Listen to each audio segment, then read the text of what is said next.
Well, the British Home Secretary Priti Patel travelled to the Rwandan capital for today's announcement. Rwanda's Foreign Minister Vincent Biruta says the plan is unique and innovative. Rwanda is pleased to work with the UK on this partnership. By relocating migrants to Rwanda, investing in their personal development and providing education, employment and other opportunities, we are giving them the chance to make new lives in our country as full members of our communities. This will not only help them, but it will benefit Rwanda and Rwandans and help to advance our own development. And for those who don't wish to make Rwanda their new home, they will be facilitated to return to their country of origin or settle in other receiving countries. Well, Arise News correspondent Lape Olarinoye has been following the story from London. I asked her how this announcement is being received by both the British public and the British media.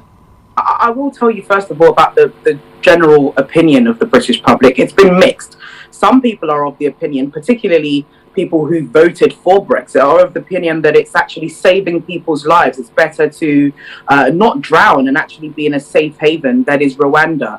On the other hand, many people who voted for Brexit that really wanted the borders to be protected and wanted British people to be put first are somewhat glad that there is an alternative being provided for vulnerable people who are escaping all sorts of persecution from wherever they're coming from.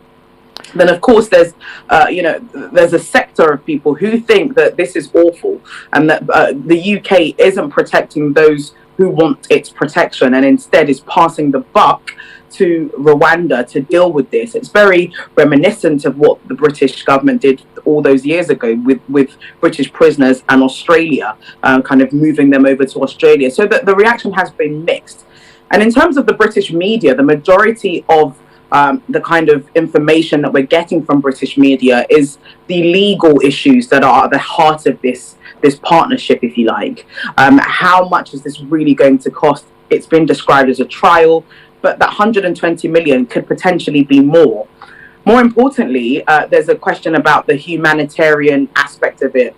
Just last year, the British government described Rwanda as breaching human rights, as violating human rights, as not having freedom of speech, allegations of torture and violence against people who spoke up against President Paul Kagame. But a year on, it seems that the rhetoric is about to change. So many of the opposition parties, including the Labour Party, the Liberal Democrats, as well as the Scottish National Party, are more concerned about the location being Rwanda and some of the alleged human rights violations that they've caused in the past.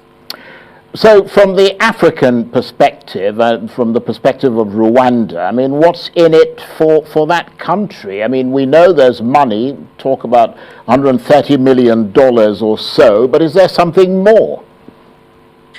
I think that's the really important question that that a lot of the media is missing. I think what is in it for Rwanda? I mean, you've hit the nail on the head there. Definitely it's an easy way to source revenue, but of course if we look closely at the way in which this process is being carried out, it's important to note that this is only for single men, and Rwanda will have an asylum process, which means that they can easily cherry pick the best of the best. Really, they can decide who they would like to join their labour force. It gives them an opportunity to choose a potentially strong human capital if they like. And it's only focusing on men. That means they don't have to cater for families or maybe vulnerable women or pregnant women or potentially families expanding. So it's almost giving them that option to choose who can come into the system. On the other hand as well, it's a time for them to repair that global image of Rwanda being a country that is against human rights and is allegedly accused of torturing people for speaking up. So this is a time for them to repair that image on an international scale. But there are three elements there, and I think majority of that is definitely it's an easy way to generate some sort of revenue. They can repair their global image, and then of course they have access to human capital. Right, and very briefly, because we're almost out of time, I mean, you mentioned there's a big element of politics in this in the UK, isn't there? Because, I mean, this is a government that promised to take back control of Britain's borders with Brexit, and it's been very difficult to square that with the image of people turning up in boats at Dover. Absolutely, there's a huge political crisis at the centre of this. I mean, if I draw in Ukraine into this, only recently, since the war erupted, Britain has allowed for Ukrainian refugees to come in to settle with family members that are already here. So it raises the question of who is more important. Are people that are coming outside of Europe considered less important than people that are coming from within Europe and seeking asylum? Because, of course, those people from outside of Europe are coming in and are allegedly been shipped to Rwanda as a part of this deal. But people from Ukraine with family members here are housed as well. So there is that issue at the centre of it. And of course, where does Britain's moral compass lie?